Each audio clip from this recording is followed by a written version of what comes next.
ये कहानी एक ऐसे खतरनाक पहाड़ की है जिसमें बदलाव की वजह से इंसान ही नहीं बल्कि जानवर भी खतरे में हैं। तो क्या होगा आगे, कैसे बच पाएंगे सब, आज हम इस कहानी में देखेंगे। कहानी शुरू होती है, हमें बताया जाता है पूरी दुनिया मौसम में बदलाव की वजह से काफी परेशान है। साइंटिस्ट का ये मानना था कि आने वाले 10 सालों में सारी की सारी बर्फ पिघल जाएगी और पहाड़ों पर बर्फ की तह भी पिघल कर टूट जाएगी। इससे बहुत नुकसान होगा जिसके जिम्मेदार इंसान खुद होंगे। इसके बाद 1300 मीटर की ऊंचाई पर एक क्लाइमेट स्टेशन को देखते हैं। वहाँ पर कुछ साइंटिस्ट मौसम के बारे में ही पता करने आए हुए थे। इनमें एक साइंटिस्ट जेनिक था, उसके साथ बाकी के 3 साथी और उसका एक डॉग था, जो सभी उस स्टेशन पर काम कर रहे थे और मौसम के बारे में जांच पड़ताल करने आए थे। जेनिक ने रात को काफी नशा किया हुआ था। सुबह होते ही वो एक तेज आवाज से जागता है। उसकी साथी उसे बुलाने आई थी। जेनिक ना चाहते हुए भी बाहर आता है। तभी उसको पता चलता है कि इस स्टेशन से कुछ दूरी पर जो मौसम के बारे में पता करने वाली मशीन लगाई हुई है वो खराब हो गई है।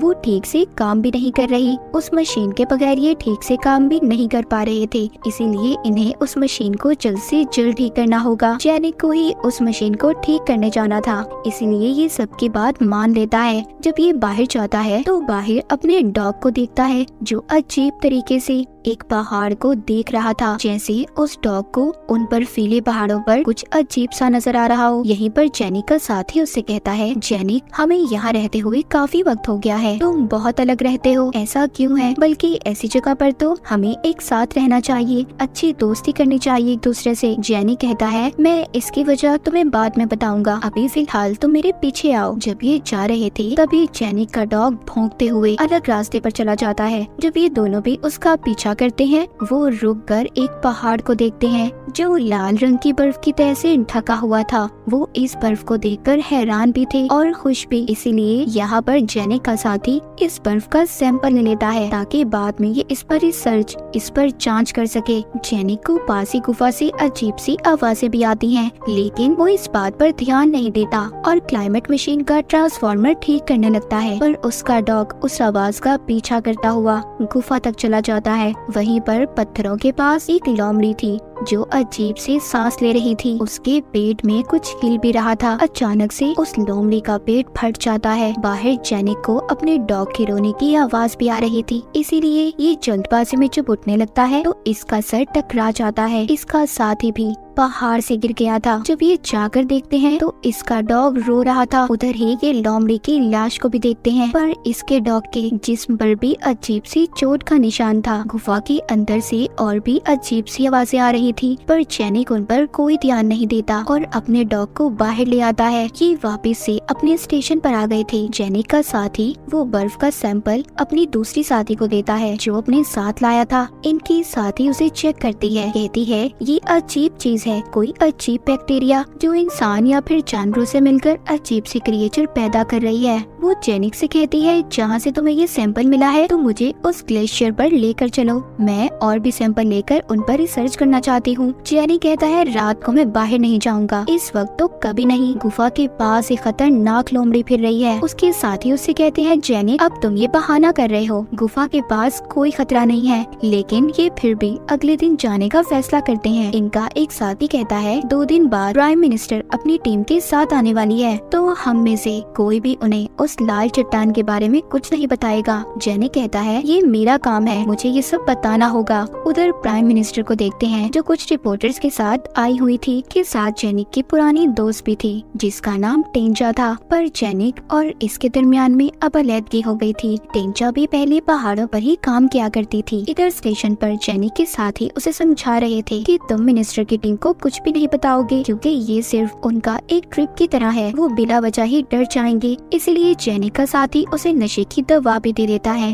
ताकि ये किसी को कुछ भी न बता पाए। जेनिक को टेंचा का फोन आता है। वो बताती है, कल सुबह हम मिनिस्ट्री के साथ पहाड़ों पर जाएंगे और तस्वीरें लेंगे। जेनिक को बहुत अच्छा लग रहा था कि बहुत वक्त के बाद वो टेंजा से मिलेगा। पर जेनिक की टीम परेशान थी कि कहीं ये सारी बातें अपनी दोस्त टेंजा को ना बता दे। जेनिक जब बाहर आता है तो उसे किसी के चलने की आवाज महसूस होती है। ये फौरन से अपने साथियों को बुलाता है। वो चीज जेनिक पर हमला कर रही थी। जब उसके साथी बाहर आते हैं, जेनिक सबसे कहता है, चुप जाओ, मुझ पर किसी अजीब सी दिखने वाली लोमड़ी ने हमला किया है जिसके सर पर सींग भी थे। पर कोई भी जेनिक की बात पर यकीन नहीं करता। उनको लग रहा था जो कुछ भी जेनिक बोल रहा है शायद नशे में है। पर जेनिक कहता है, बहुत बड़ा खतरा है, मुझे ये बात मिनिस्टर को बतानी होगी। इसी बात पर जेनिक और उसके साथियों में लड़ाई हो जाती है। उसका एक साथी समझाता है, देखो ऐसा कुछ नहीं है, तुम्हें गलतफहमी हुई है, जाओ जाकर आराम करो। जेनिक अपने डॉग को लेकर सोने चला जाता है। सुबह को जेनिक टेंजा को भी फोन करके बताता है कि आगे मत जाना, तुम्हारी जान को खतरा हो सकता है।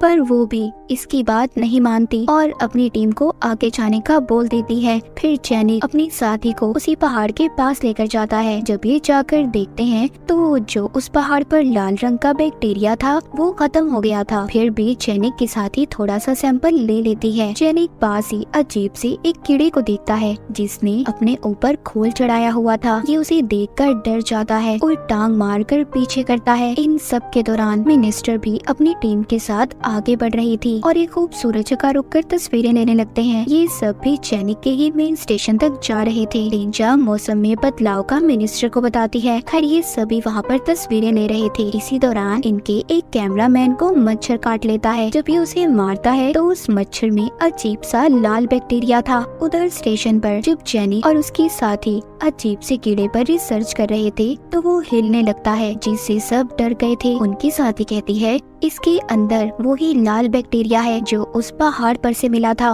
वो बताती है ये अजीब कीड़ा लोमड़ी और मच्छर के डीएनए से मिलकर बना है और ये लाल बैक्टीरिया है जो जानवरों के डीएनए से मिलकर अजीब से क्रिएचर पैदा कर सकता है। वो कहती है जो वो लाल बैक्टीरिया जिस पहाड़ पर था उसकी बर्फ जब पिघली होगी तो वो पानी में शामिल हुई होगी, जिस पानी को लोमड़ी ने पिया होगा, और मच्छर जिसको उसने खाया होगा। इन दोनों के डीएनए से मिलकर ये कीड़ा पैदा हुआ है। जेनिक कहता है अगर इसी तरह का कोई और जानवर इंसान को काट ले तो क्या होगा। वो बताती है अगर ऐसा हुआ तो इंसान का दिमाग भी जानवर की तरह हो जाएगा। जिसके बाद जेनिक अपने कमरे में जाता है और अपने डॉग को देखता है। उसे समझ आ गई थी कि उसके डॉग के पेट में भी कोई क्रिएचर है जो आहिस्ता आहिस्ता बड़ा हो रहा है। जेनिक एक बार फिर टेंजा को फोन करता है, कहता है कि अभी तुम जिस रास्ते से आ रहे हो उधर लाल बैक्टीरिया वाले जानवरों का खतरा हो सकता है, तुम्हें दूसरे रास्ते से आना चाहिए। टेंजा अपनी टीम को बताती है। वो जब जेनिक से बात कर रही थी तो अपने डॉग के रोने की आवाज को भी सुनती है। कहती है जेनिक अभी तुम कुछ मत करना, मैं आ रही हूँ, हम मिलकर उसे बचा लेंगे। उधर जिस कैमरामैन को मच्छर ने काटा था उसकी हालत भी खराब हो रही थी, लेकिन वो बेचारा सोचता है शायद उसके साथ ये सब थकावट से हो रहा है। तभी यहाँ पर हम एक लड़की को भागते हुए देखते हैं जिसका पीछा लाल बैक्टीरिया वाली चील कर रही थी। उस लड़की का पाँव पत्थर से टकरा जाता है,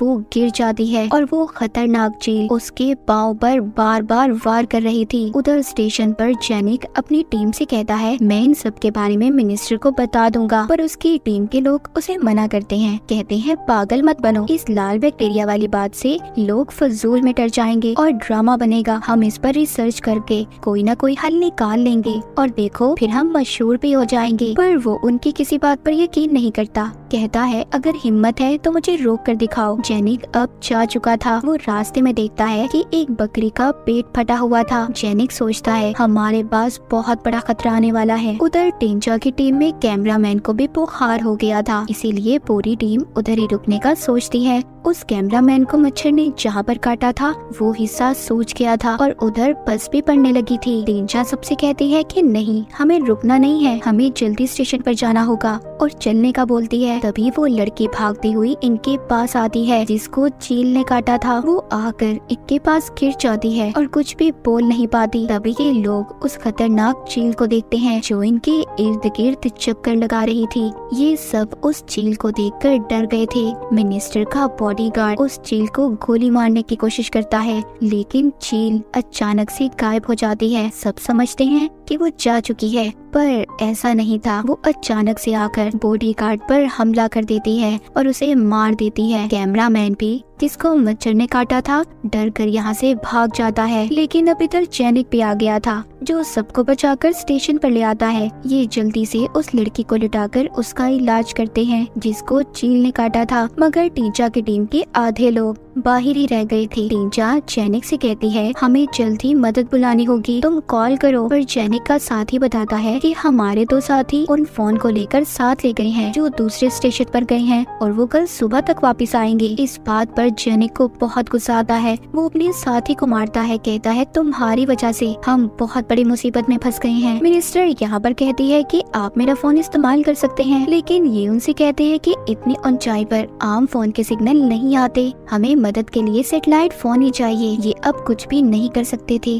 तभी जेनिक को अपने डॉग की आवाज आती है। ये बड़े ही ध्यान से देखने जाता है क्योंकि इसे ऐसा लग रहा था कि उसके अंदर से भी कोई अजीब सा क्रिएचर निकला होगा। इधर स्टेशन पर टींचा जेनिक के साथी से पूछती है सच सच बताओ तुम हम लोगों से क्या छुपा रहे हो। बाहर जेनिक के दो साथी मौसम के बारे में पता करने वाली मशीन तक पहुंच गए थे, पर वहां पहुंचकर इन्हें पता चलता है कि अंदर जाने की चाबी तो दोनों के पास नहीं थी। ये दोनों एक दूसरे से झगड़ा कर रहे थे, पर तभी इनमें से एक साथी ताले को ही तोड़ देता है। जब ये अंदर जाते हैं तो जेनिक की वो साथी जो उस कीड़े पर रिसर्च कर रही थी, वो उसको अपने साथ डब्बे में बंद करके लाई थी। जब ये उसे खोलते हैं वो क्रिएचर अचानक से उसके मुंह पर चिपक जाता है। जब ये उसको खुद से छुड़वाने की कोशिश करती है तो इसका साथी एक पत्थर उठाकर उसके सर पर मारता है। वो कीड़ा क्रिएचर तो दूर चला गया था, पर जेनिक के साथी ने अपनी दूसरी साथी को मार दिया था। इधर स्टेशन में टींचा को भी लाल बैक्टीरिया वाले जानवर का पता चल जाता है। वो बहुत गुस्सा होती है, कहती है इतने बड़े खतरे के बारे में उन्हें क्यों नहीं बताया। जब ये जेनिक के पास जाती है तो अपने डॉग को देखती है। जेनिक उसको अपने डॉग का पेट दिखाता है जिसमें कोई चीज चल रही थी।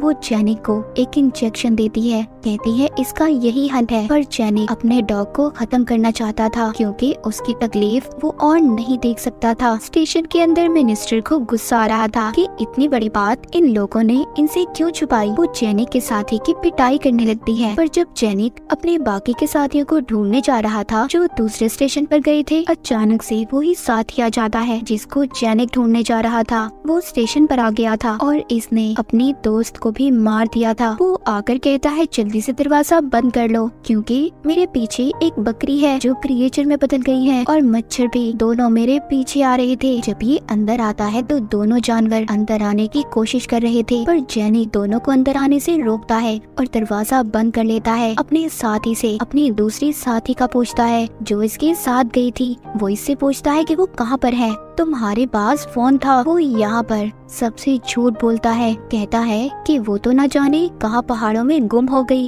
और उसी के पास ही फोन था। इतने में क्रिएचर बकरी दोबारा से दरवाजा तोड़ने की कोशिश करती है। वो कोई आम बकरी नहीं थी, वो एक खौफनाक राक्षस ताकतवर बकरी बन चुकी थी जो पूरे स्टेशन को जोर जोर से हिला रही थी। एक मिनट के लिए खामोशी हो जाती है, सब कुछ रुक गया था। पर अचानक से वो दरवाजा तोड़कर अंदर आने की कोशिश करती है। उसके साथ चील भी थी, लेकिन जेनिक अकेले ही उन्हें अंदर आने से रोक रहा था। मिनिस्टर आगे आती है और ड्रिल मशीन से उस बकरी के सर में सुराख कर देती है। सब बहादुर मिनिस्टर को देख रहे थे। उसने बकरी को मार दिया था कि जान में जान आती है। टींचा बताती है कि हमें बचाने के लिए टीम कल दोपहर तक ही पहुंचेगी, पर वो ये नहीं जानते कि सारी टीम रिसर्च स्टेशन पर ही मौजूद है। उधर जिस लड़की को चील ने काटा था उसकी हालत भी खराब हो रही थी। टींचा और जेनिक ये फैसला करते हैं कि वो मदद के लिए फोन को लेने जाएंगे और अपनी उस साथी को भी ढूंढेंगे जो पहाड़ों में गुम हो गई है। जेनिक अपने उसी साथी को साथ ले लेता है क्योंकि उसे पहाड़ों में गुम हो जाने वाली कहानी पर यकीन नहीं था।